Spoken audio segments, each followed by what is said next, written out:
That single idea could change your life more than any book, any course, or any motivational speaker ever could. Because fear isn't the enemy. Fear is just the signal that what you're about to do matters. And no one understood this better than the Stoics. The Stoics weren't superhumans. They felt fear, anxiety, and pain, just like us. What made them different is how they responded.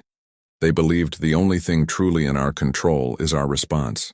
Not fate, not the outcome, just our choice in the moment.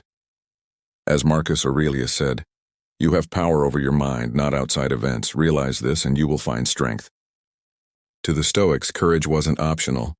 It was one of the 4 core virtues: wisdom, justice, temperance, and courage. And courage doesn't mean acting without fear. It means acting despite it.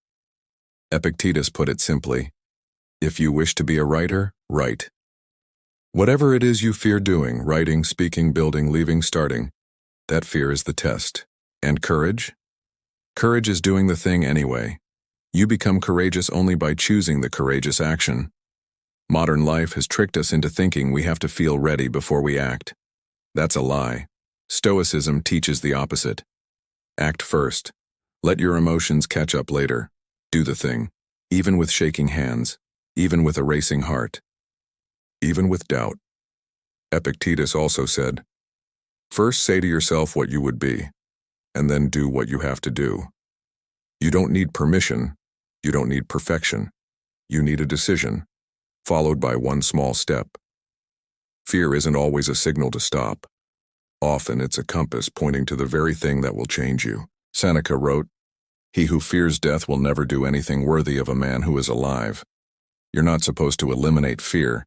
You're supposed to move forward, carrying it with you, like a heavy backpack that becomes lighter with every step. Courage is a muscle.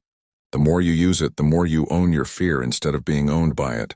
Every discomfort, every inner resistance is hiding an opportunity to grow, to become, to strengthen your character. As Seneca observed, difficulties strengthen the mind as labor does the body. Do you want to be stronger? Then step into the fire, not recklessly, but intentionally. Each time you do something that scares you, but matters, you rise. You become less of a slave to comfort and more of a master of your own fate. You're waiting for the fear to leave. But the truth is, the fear might never go away. Do it anyway. Say it anyway. Try it anyway. Walk in with your heart pounding and your head held high. Because courage isn't something you're given. It's something you choose. As Marcus Aurelius famously stated, "The obstacle is the way, and on the other side of that obstacle is the version of you that you were always meant to become." So do it. Even if you're afraid. Especially if you're afraid. Because fear is the cost of becoming. And nothing changes until you do. Thank you for watching. If this message resonated with you, please consider subscribing for more content to help you grow, overcome, and move forward. Remember, you don't have to feel brave, you just have to act.